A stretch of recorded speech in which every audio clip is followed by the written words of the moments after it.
계속 로마서 말씀 나누도록 하겠습니다. 로마서 8장 5절부터 17절까지 쭉 내용들은 두 가지 사람, 두 종류의 사람을 서로 대조해서 비교해서 말씀합니다.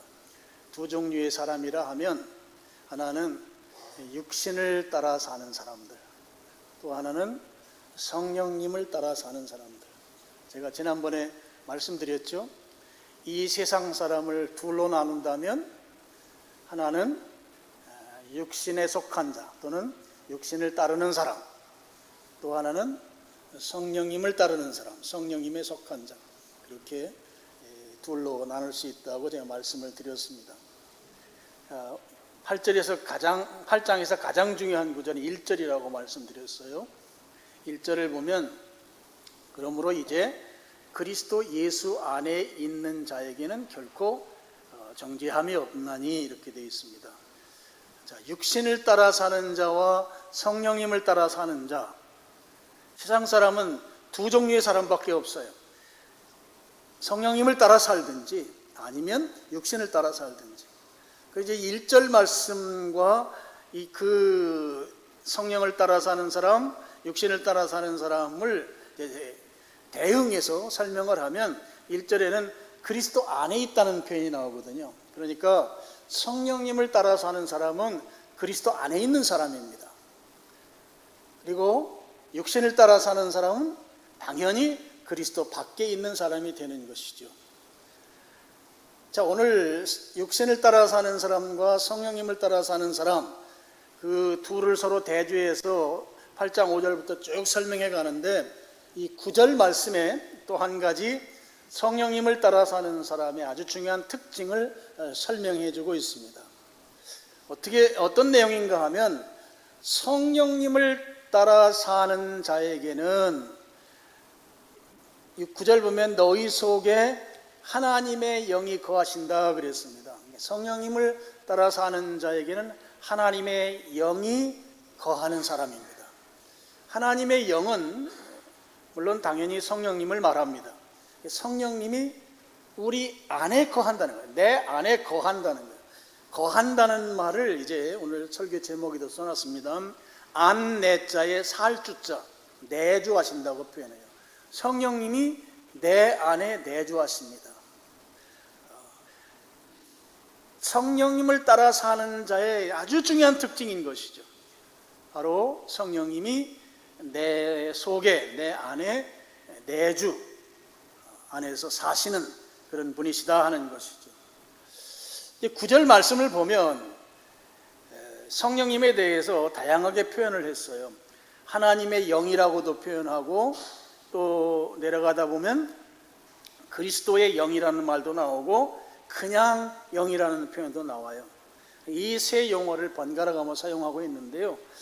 이 세 용어는 우리가 어렵게 생각할 게 없습니다. 하나님은 삼위일체로 존재하세요.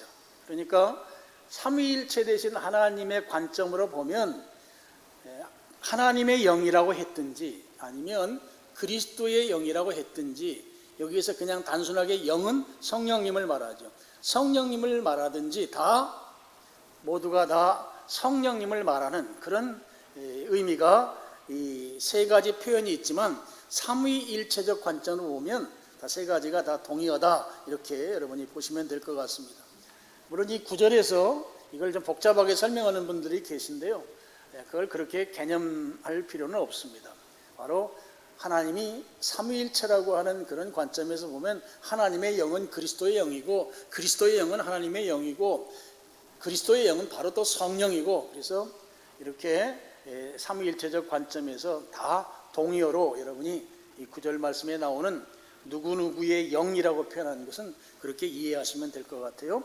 자, 오늘 말씀에서 핵심이 성령님을 따라 사는 사람, 성령님을 따라 살게 되면 그 성령님께서 그 사람 안에 거한다는 거예요. 내 안에 거한다는 것이죠.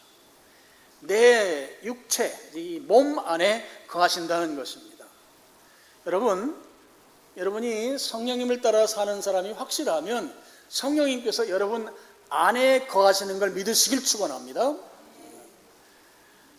내가 의식적으로 또는 어떤 감성적으로 어떤 특별한 변화가 없을지라도 오늘 성경이 하신 말씀 그대로 성령을 따라 살면 그 안에 내가 거한다, 내주한다 라고 하신 말씀, 이 말씀에 의지해서 내가 성령님을 따라 사는 것이 분명하다고 하면 성령님은 내 몸 안에 거하시는 분이시다, 함께 하시는 분이시다, 이 사실을 믿으시길 축원합니다. 이걸 확실하게 여러분이 믿고 넘어가셔야 합니다. 자, 고린도전서 3장 16절 말씀을 우리 같이 한번 읽겠습니다. 너희가 하나님의 성전인 것과 하나님의 성령이 너희 안에 계시는 것을 알지 못하느냐. 여러분, 이 3장 16절 하반절에 보면 하나님의 성령, 바로 성령님을 말하죠. 하나님의 성령이 너희 안에, 우리 안에 계시는 것, 내주하시는 것을 알지 못하는가. 여러분, 이 말은 성령님이 우리 안에 내주하시면 우리가 알 수 있다는 말이에요. 이건 이제 뒤에 가서 조금 더 설명을 하겠습니다. 예수님께서도 예수님의 제자들에게 예수님이 떠나신 다음에 성령님이 오실 건데 성령님이 어떻게 계실 것인가에 대해서 제자들에게 하신 말씀이 있어요. 요한복음 14장 17절입니다. 여기도 스크린 보시고 우리 같이 한번 읽겠습니다. 시작.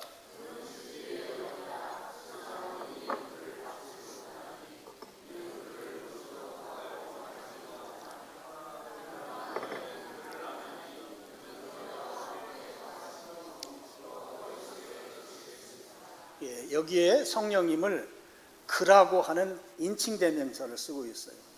성령님은 어떤 기운, 세력을 말하는 게 아니에요. 에너지가 아니에요. 바로 인격적 존재입니다. 인격적 존재이기 때문에 그라는 표현을 쓰고 있습니다. 자, 이제 마지막 부분에 보시면 그러나 너희는 그를, 성령님을 아나니 그는, 성령님은 너희와 함께 거하시며 또 너희 속에 계시겠습니다. 성령님이 어떻게 계시는가 하면 두 가지 형태로 존재하세요. 우리와 함께 계세요. 그러니까 지금 성령님이 우리들 가운데 지금 계십니다. 이 사실을 믿으시길 축복합니다. 우리들 가운데 계시면서 동시에 우리 안에도 계시다 하는 거예요. 우리 안에도. 우리 내 육체 안에도 성령님이 계시는 거예요. 그래서 내 안에도 계시는 것으로 끝나는 것이 아니라 우리와 함께 계시니까 안 밖으로 성령님이 우리와 함께 하신다는 사실을 요한복음에서 지금 설명하고 있는 것이죠. 자, 그런 차원에서 우리 9절 말씀 다시 가시면 만일 너희 속에 하나님의 영, 성령님이 거하시면 너희가 육신에 있지 않다. 그리고 영에 있다는 표현을 쓰고 있습니다. 성령님이 우리 안에 내주하시면 그 사람은 육신에 있지 아니하고 성령님에게 있다. 여기 있다라는 말은 소속을 말하거든요. 소속이 육신 소속이 아니고 성령님 소속이라는 것이죠. 그럼 육신에 있다는 말은 무슨 말인가 하면 세상 사람은 육신을 따르는 사람과 성령을 따르는 사람 둘로 나눌 수 있다고 했죠. 그럼 이제 육신을 따라 사는 사람, 그 사람이 이제 육신에 있는 사람입니다. 그 사람은 어떤 사람인가? 여러분, 우리가 태어날 때 죄성을 가지고 태어납니다. 아담의 범죄 이후로 우리에게는 그 죄성이 어떻게 보면 우리의 DNA 속에 계속해서 유전된다고 볼 수 있어요. 그래서 우리의 본성은 죄성이 본성이에요. 그걸 갖고 태어나서 죄 가운데 살다가 죄 가운데 죽는 거예요. 죄를 가지고 태어나서 사는 가운데 행하는 것이 죄입니다. 죄의 지배를 받고 죄의 통치를 받고 죄를 지으면서 죄 짓는 것이 기쁘거든요. 즐겁거든요. 좋으니까 죄를 지으면서 그 속에서 살다가 인생을 마감하는 거예요. 자, 육신에 있다는 말은 바로 그런 사람을 말합니다. 자, 그 사람의 특징이 뭐겠어요? 예수 그리스도를 믿지 못하고 또 알지 못하는 사람이라고 할 수 있는 것이죠. 예수님은 전혀 모르고 그냥 죄 가운데 살다가 인생을 마감 짓는 사람, 그게 바로 육신에 있는 사람이다 하는 것이죠. 성령님이 내주하는 사람은 그런 사람이 아니라는 거예요. 육신에 있지 않다는 것입니다. 성령에 있다는 거예요. 성령님에게 소속된 사람이라고 하는 것입니다. 자, 9절 하반절을 보시죠. 하반절을 보면 누구든지 그리스도의 영이 없으면 그리스도의 사람이 아니다 그랬습니다. 그리스도의 영이 없으면 당연히 그리스도의 사람이 아닌 것이죠. 자, 이 말씀을 통해서 우리가 아주 중요한 질문을 하나 할 수 있어요. 무슨 질문인가 하면 내가 그리스도인인지 아닌지를 어떻게 알 수 있습니까? 이 9절 말씀에 의하면 내가 그리스도인인지 아닌지를 판별할 수 있는, 구분할 수 있는 아주 중요한 기준, 성령님이 내 안에 내주하시느냐 그렇지 아니하냐가 중요한 기준이 된다고 하는 것이죠. 성령님께서 내 안에 내주하시면 나는 성령님의 사람이에요. 성령님을 따라 사는 사람이고 성령님께 소속된 사람입니다. 반면에 성령님이 내 안에 내주하지 않는 사람은 예수 그리스도와 전혀 무관한 사람이 되는 것이죠. 그래서 우리가 확실히 해야 될 것이 있습니다. 우리가 확실히 해야 할 것은 바로 내 안에 성령님이 계시느냐 하는 것을 분명히 확인하고 성령님이 내 안에 계시는 그런 삶을 살아야 한다 하는 것이죠. 고린도전서 3장 16절에도 너희 안에 성령이 계신 것을 알지 못하느냐, 제가 그런 성경구절 우리 같이 읽었잖아요. 우리가 알 수 있다는 것이에요. 그래서 오늘 성령님이 내 안에 계신 것을 알 수 있는 성령님의 사람, 성령을 따라서는 사람의 제가 세 가지 특징을 말씀드리고자 합니다. 성령님이 내 안에 있는 사람의 세 가지 특징. 우리가 보통 이제 이런 구절을 연역적으로 우리가 쭉 진술할 수도 있지만 귀납적으로 이걸 설명을 드리고 싶어요. 귀납적이라는 말은 무슨 말인가 하면, 자, 나무의 열매를 보고 그 나무를 안다는 성경 표현이 있잖아요. 무슨 열매를 맺느냐에 따라서 그 나무가 어떤 나무인지를 안다는 거죠. 사과를 열면 사과나무, 배를 열면 배나무, 포도를 열면 포도나무, 이렇듯이 그 열매를 보고 안다고 하는 것이 바로 귀납적인 확인이라고 하는 거죠. 세 가지입니다. 첫 번째 특징은 예수님을 늘 염두에 두고 산다 하는 거예요. 성령님이 내 안에 계신 사람은 예수님을 늘 염두에 두고 산다. 그래서 이 말을 여러분이 이해하기 쉽도록 말씀을 드리면 이것은 마치 연애하는 사람과 같다고 할 수 있어요. 연애할 때는 자기가 사랑하는 사람을 늘 염두에, 마음속에 두고 생활을 합니다. 그러니까 그렇게 사랑하는 사람을 마음속에 두고 사는 것처럼 예수님을 마음속에 늘 생각하면서 사는 사람, 이게 바로 성령님이 내주하는 사람의 중요한 특징이다 하는 거예요. 자, 저 좀 한번 보세요. 여러분, 연애해 보셨죠? 연애해 보셨냐고요?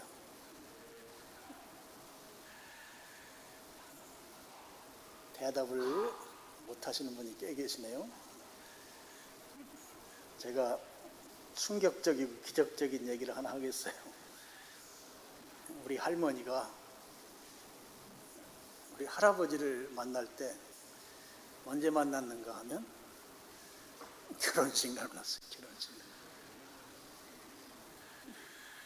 그러니까 그때는 중매쟁이가 신랑 집에 가서 막 신부 소개하고 또 신부 집에 가서 신랑 소개하고 해서 중매쟁이 말을 믿고 가마 타고 오셔서 결혼식 날 처음 우리 할아버지를 만났대요. 우리 할머니가 나한테 얘기를 하더라고요. 여러분, 그렇게 만나셔서 결혼하셨나요? 연애해 보셨어요? 아니, 대답 좀 하세요. 그래서 너무 충격을 먹었어요. 그래도 우리 할아버지가 회갑은 지나고 돌아가셨거든요. 그 5남매 자식도 낳고, 그러니까 5남매인가 6남매인가 모르겠네. 하여튼 자식도 낳고 돌아가셨는데, 그래도 그렇게 시골로 시집와서 그냥 논만 매면서 힘들게 일생을 사시다가 돌아가셨는데, 어쨌든 그렇게 만나도 결혼해서 잘 사셨는 것이 막 충격이었고 이게 어떻게 이런 일이 있을 수 있을까 그런 생각을 했습니다만, 어떤 뭐 결혼식 날 만나더라도 잘 사는 것이 축복이죠. 이렇게 우리 할머니는 일생을 그렇게 사셨습니다. 여러분, 연애할 때 이 사랑하는 사람이 늘 생각 속, 그리고 내 행동에도 상대방의 그 마음에 드는 행동을 하려고 애쓰죠. 그죠? 안 그런 것처럼 또 그냥 딴전 피시는데 그렇잖아요. 연애하면 내가 사랑하는 사람, 그 사람 생각이 내 중심에 있잖아요. 그리고 그 사랑하는 사람을 좋아할 행동을 골라서 하잖아요. 또 연애하는 경우에는 계속 또 오래 같이 있고 싶어 하잖아요.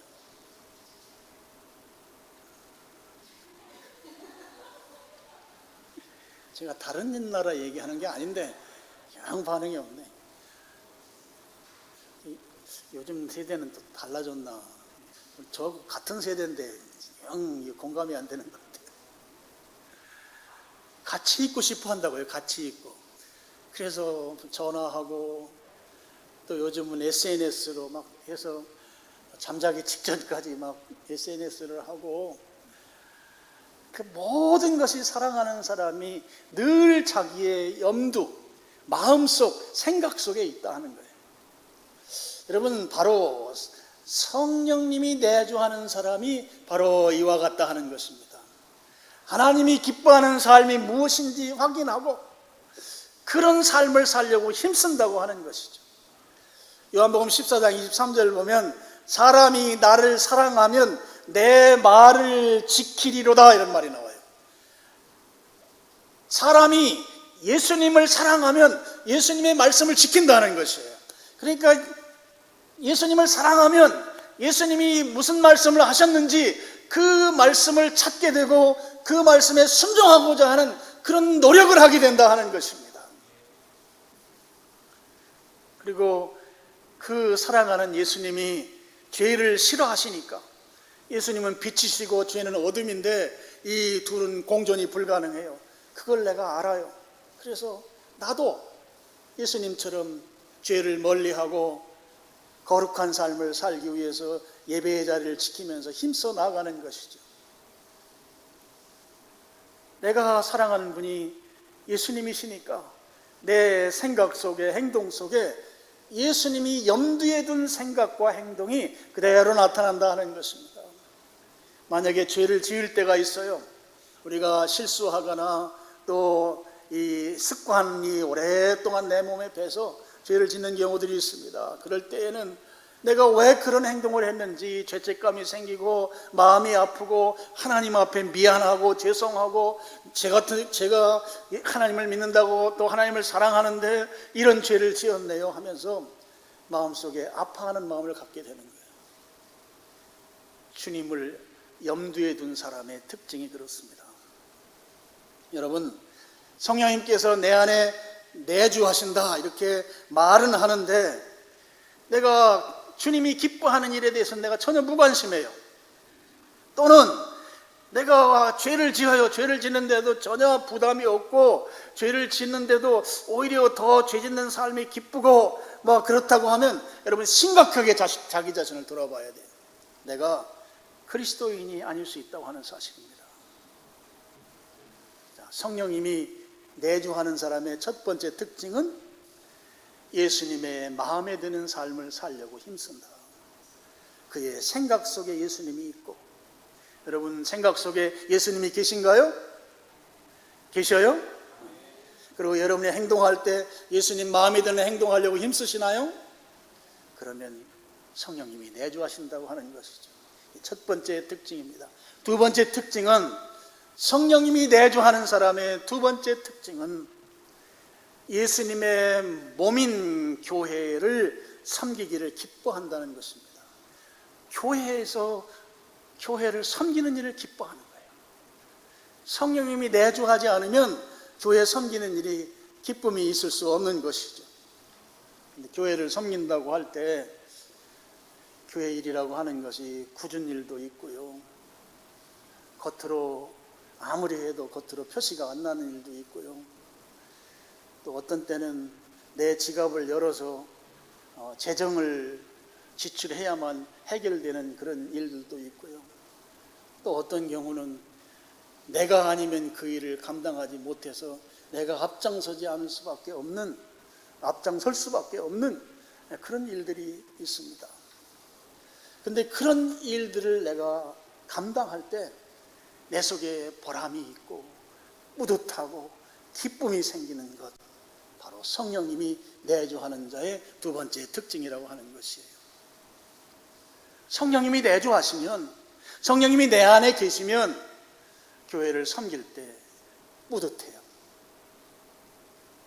기쁨이 생기는 것이에요. 그런 마음이 생긴다고 하면 바로 성령님께서 내주하시는 두 번째 특징이다 하는 것입니다. 저는 여러분이 우리 교회는 헌금 생활에 대해서 원칙이 있어요. 믿음으로 드리는 원칙이에요. 그리고 믿음으로 드리되 내가 자원해서, 억지로가 아니고 자원해서 드리도록. 그래서 저희는 예배 시간에 헌금 바구니를 따로 돌리지 않습니다. 준비해서 드리도록. 그래서 교회당 앞에 헌금함을 놓고 있는 거죠. 근데 여러분, 이 믿음으로 자원해서 드리는 헌금 생활은 성령님의 내주하심에 아주 중요한 지표가 됩니다. 내가 헌금함으로 인해서 교회가 마땅히 해야 할 일들이 있어요. 교회를 교회되게 하는 일들이 있어요. 그 일들이 이루어지는 것입니다. 그럴 때 내가 교회에 그런 일들을 하는데 작은 일부분이라도 감당하고 있다고 하는 데서 오는 기쁨이 있어요.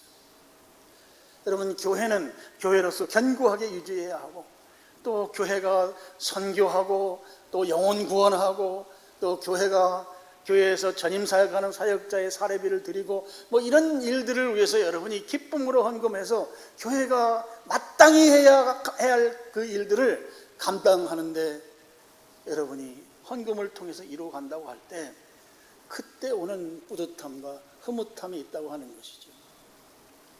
하나님께서 우리 가정에 재정의 복을 주실 때 기꺼이 주님 앞에 드리기를 힘쓰는 이 일은 성령님이 내주하지 않으면 결코 하기 힘든 일이라고 하는 것입니다. 어떤 우리 교회 성도님이 한번 그러더라고요. 자기는 주일날이 기다려진다는 거예요. 그래서 왜 기다려질까 물어봤더니 헌금을 드리기 위해서 주일이 기다려진대요. 그러니까 주중에 주님께 드릴 헌금을 잘 준비해서 이 헌금을 드리기 위해서 주일을 기다린다. 상상하지 못하는 간증을 제가 하는 걸 들었습니다. 그럼 이렇게 말할 수 있는 그 동력, 그 기저에 무엇이 있는가 하면 성령님이 내주하심이 있다고 하는 것이죠. 성령님께서 내주하지 아니하시면 그렇게 말할 수 없다고 하는 것입니다. 여러분, 성령님이 내주하시는 두 번째 특징이 뭐예요? 교회 섬기는 일이 기쁜 거예요. 교회 섬기기를 기뻐하는 것입니다. 아무리 굳은 일을 하더라도 그런 것을 통해서 보람을 느끼고 뿌듯하고, 여러분, 힘든 일을 할 때 있어요. 남이 안 알아줄 경우도 있어요. 아무리 사람들에게 드러나지도 않고 일한 것 같지 않은 일들을 하는 경우도 있습니다. 그렇지만 주님은 다 아세요. 그래, 너 수고했다. 그래, 너의 헌신과 순종이 바로 미사강변교회를 미사강변교회 되게 한다. 주님이 인정해 주신다고요. 그 인정해 주시는 게 막 느껴지는 거예요. 느껴져서 내가 보람을 갖는 것입니다. 흐뭇해지는 거예요. 주님이 인정해 주시니 내가 얼마나 기쁘고 흐뭇하고 감사한가. 주님이 나같이 연약한 것을 인정해 주시니 내가 얼마나 기쁜가 말이에요. 바로 두 번째 특징입니다. 교회를 섬기는 일을 기쁘게 감당할 수 있도록. 이때 여러분, 성령님께서는 은사를 공급하죠. 은사를 주셔서 하게 합니다. 성령이 내주하신 특징이 교회를 섬기는 일에 나타날 때 은사를 주시고 재능을 주시고 물질을 주셔서 그 일들을 감당하게 하는 것이죠. 그래서 여러분이 내가 한 일이 겉으로 표시가 나지 않더라도, 또 누가 보지 않더라도, 또 아무도 인정해 주지 않더라도 여러분 교회를 섬기는 삶을 산다고 하면 그게 바로 성령님이 내주하고 있는 사람의 특징이다 하는 것을 꼭 기억하시길 바랍니다. 세 번째로 성령님이 내주하는 사람의 세 번째 특징은 성령의 열매를 맺는다는 것이죠. 성령의 열매를 맺는다는 것을 다른 말로 하면 예수님을 닮아가는 것입니다. 성령님이 내주하시면 우리는 예수님을 닮아가는, 우리의 인격이 변화되는 그런 경험을 하게 되는 것이죠. 갈라디아서 5장 22절 23절은 성령의 열매에 대한 말씀이 나와요. 거기 이제 조금 어려운 표현들은, 잘 안 쓰는 표현은 가로치고 여러분이 오늘날 우리가 이해할 수 있는 표현으로 바꿔놓았습니다. 여기 두 구절을 같이 읽겠습니다. 시작. 오직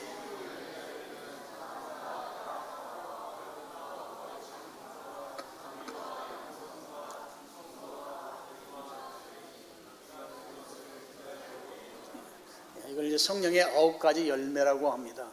이 성령의 열매를 잘 보면 전부 다 인격적인 요소들이에요. 그래서 저 열매는 곧 예수님의 성품을 나타내는 것이죠. 성령님이 내 안에 내주하시기 때문에 성령님에 의해서 우리의 성품이 예수님을 닮아가게 되는 것입니다. 예수님을 닮은 모습이 우리들에게서 나타나는 것이죠. 여러분, 그래서요, 신앙생활의 연차에 따라서 우리의 믿음의 성숙, 예수님을 닮은 모습이 차이가 나야 맞습니다. 달라야 맞습니다. 그래요, 안 그래요? 그래요, 안 그래요? 신앙생활 5년 하신 분하고 어제부터 믿기 시작한 분하고 예수님을 닮은 모습이 같습니까? 다릅니까? 성령님이 내주하신다는 이 말씀의 근거에서 보면 달라야 맞는 것이죠. 달라야 맞죠. 근데 여기는 최소한 20년 이상 됐어요. 최소한 20년 이상 신앙생활하고 있다고. 어떤 분은 자기 나이하고 똑같아요. 신앙생활을 오래 한 사람과 신앙생활을 막 시작한 사람은 달라도 많이 달라야 합니다. 왜냐하면 성령님이 그 안에 내주하시면서 우리의 성품을 예수님 닮은 성품으로 변화시켜 가게 하기 때문이죠.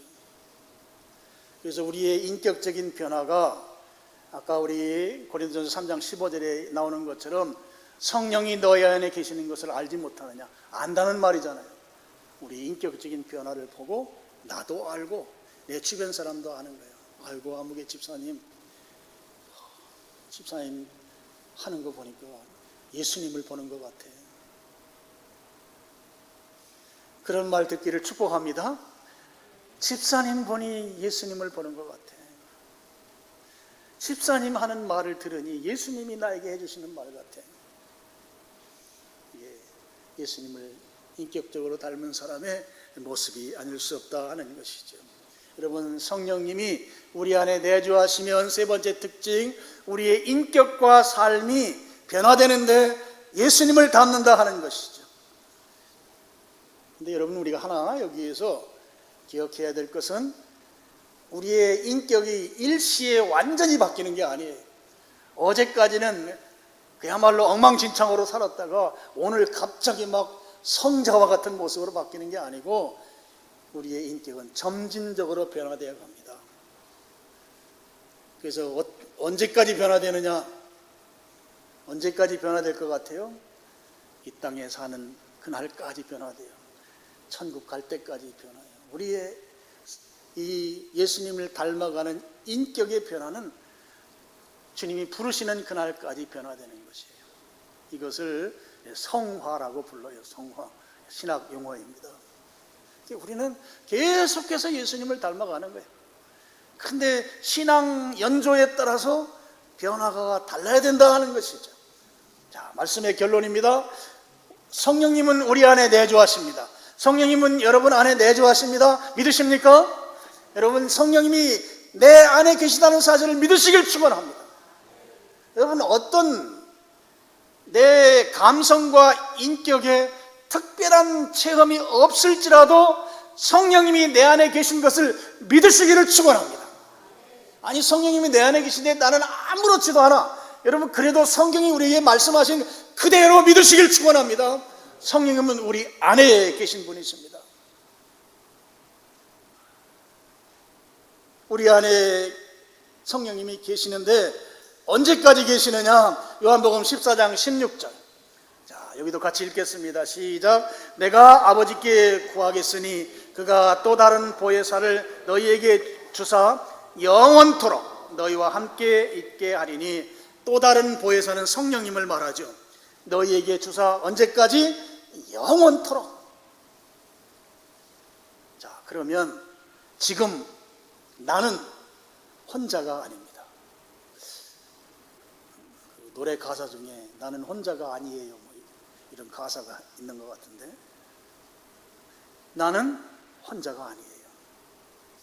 성령님께서 우리들 내면에 내주하시면서 내 삶을 다스리시고 나를 인도하시는 그런 존재로서 나는 살기 때문에 나는 혼자가 아닙니다. 성령님이 함께하는 사람입니다. 성령님이 내주하시면서 내 삶을 인도해가는 사람입니다. 성령님은 이 세상에서 가장 든든하게 나를 지켜주는 분이십니다. 그분이 내 안에 계시다고요. 내 안에. 이 사실을 믿으시길 축원합니다. 성령님이 여러분 각자 안에 계시단 말이에요.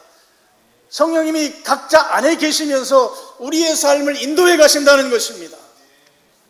살아가면서 어떤 어려움이 닥칠 수 있어요. 지금 여러분들의 삶 속에 어려운 기도 제목이 있을 수 있습니다.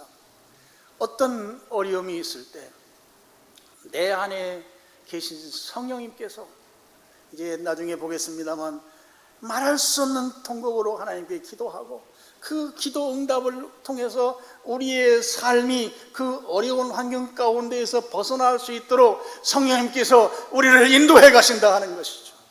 내가 어려움 당한 것을 내가 해결하는 것이 아니라 내 안에 있는 성령님께서 그 일을 해결하신다는 것입니다. 그러니까 여러분, 성령님이 내 안에 계시다는 이 사실을 꼭 붙들어야 돼요. 성령님 내 안에 계시다.